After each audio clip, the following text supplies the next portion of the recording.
ស្ដីគ្នាយើងអស់គ្នាចឹងថ្ងៃនេះយើងវិលត្រឡប់មកជួបគ្នាជាមួយអង្គការវិភាគមាសចាឥឡូវយើងមើលខាង Frame Weekly យើងឃើញថាផ្សារវាបាន retracement មកវិញប៉ះIBG នេះគឺជាIBG Daily នេះចឹងផ្សារនៅពេលដែលប៉ះ IBG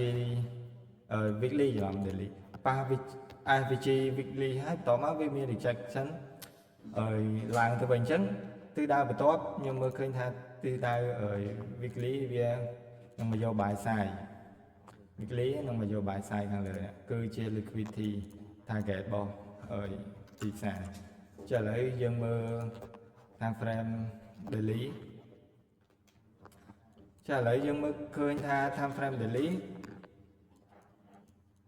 វាបានមកប៉ះ IBG berry នៅខាងលើហើយវាមាន order block មួយទៀតនេះគឺជា order block time frame daily ហើយខ្ញុំទៅសេសិន Bluetooth disconnected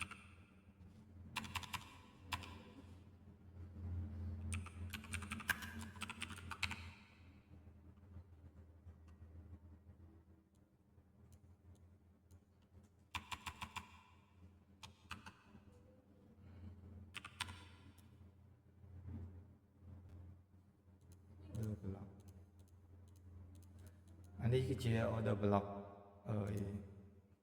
daily បន្តមកវាមាន IBG berry កន្លែងនេះមួយគឺអត់តមក fail ទេឥឡូវទិសដៅទីផ្សារបានមកចាក់យក 50% នៃ IBG berry ហ្នឹងហើយ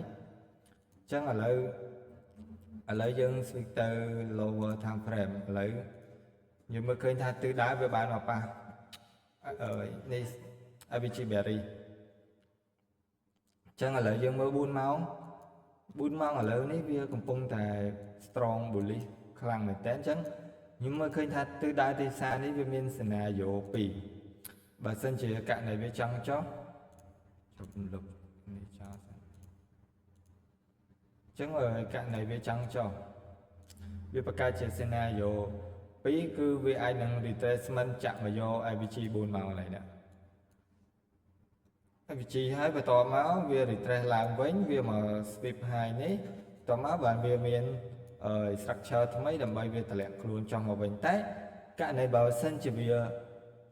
ចុះក៏វាអត់ចុះច្រើនដែរវាអាចនឹងមកផ្ដាច់ liquidity ខាងឆ្វេងដៃនេះហើយវានឹងឡើងបកឡើងទៅវិញមកយក liquidity target របស់វានៅខាងលើនេះបាយសាយដែរអញ្ចឹងឥឡូវនេះយើងមើលឃើញថាទិសដៅទីផ្សារនេះយើងអត់ទាន់លក់បានទេដោយសារ time frame 4ម៉ោងវានៅ bullish ឡើយអញ្ចឹងយើងមើលបើយើងចង់ទិញឡើងទីផ្សារឥឡូវនេះគឺល្អជាងយើងទិញលក្ខណៈមិនទិសដៅវាចុះមកបាន 50% វាចាក់ 50% ហើយតាក់ទងជាមួយ session អីទៀតទៅ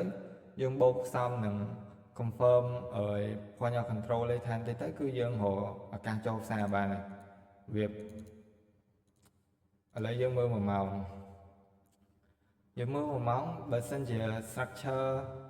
វាជា bearish វិញវា bearish ចេះតបមកដល់ម៉ោង London វាបង្កើតជា structure bullish គឺយើងទិញឡើងវិញហើយ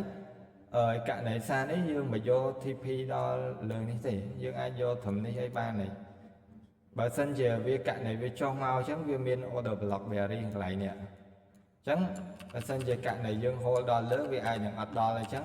គឺយើងមើលអត់ឃើញដូចគ្នាទេអញ្ចឹងវីដេអូថ្ងៃនេះគឺយើងមានប៉ុណ្្នឹងទេអញ្ចឹងសង្ឃឹមថាអ្នកនរគ្នាជួញដូរដោយសុវត្ថិភាពហើយនឹងហូបផលចំណេញអ្នកនរគ្នាអរគុណច្រើន